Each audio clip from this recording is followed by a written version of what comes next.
Hey everyone, my name is Cynthia with Bliss Home and Garden. Today I want to show you this raised bed garden idea. It is probably the easiest raised bed garden system that I have found to date. I did this all by myself and I am pretty sure that anyone can do this because it requires a minimal amount of tools and products that you will use. But what I really love about it, and I think is a genius idea, is that it's so easy to put together. You could actually move it around in your garden if you need to.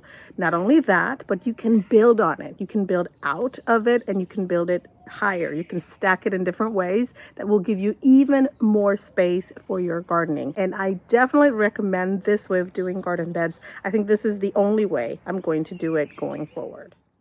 All right, so let's talk about what you will need for this. I got my stuff at Lowe's, and so what I'm sharing is based on that purchase.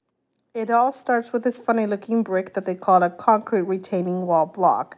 It is perfect because in the groove part, it is 1 inch wide by 6 inches long.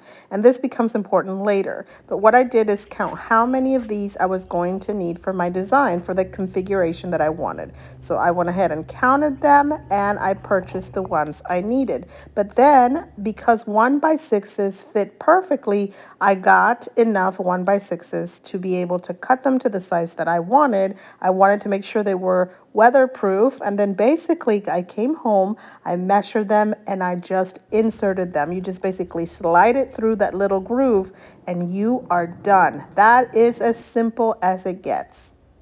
Another thing I love is that you can choose your design. You can choose the configurations that you want. So when I actually bought the little concrete pieces, I saw this picture at Lowe's and it gave me the idea of how to set it up. But then I thought, well, I could set it up any way I want, even add ledges. If you see, they have ledges to make it even more comfortable.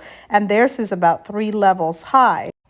So you can plan your shape differently. I could have possibly done a rectangle right there, like maybe half of it. This part, for example, I could have made a lot taller, and then maybe I could have had something else come this way. So there are different ways to do this. You can configure it exactly how you would like, as tall as you want it, etc.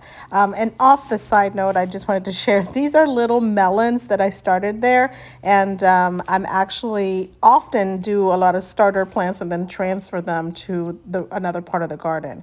But you can add more as you grow, which makes this particular design incredible for beginner gardeners and people who like to add on as they keep going in the garden.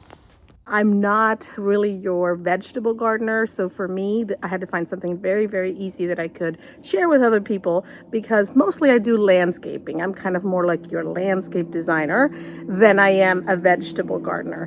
But I found this to be easy and I thought everybody should know. I believe that we should create beautiful indoor and outdoor spaces so that we can share them with the people that we love. And in that instance, this is Bliss Home and Garden. We'll talk to you later.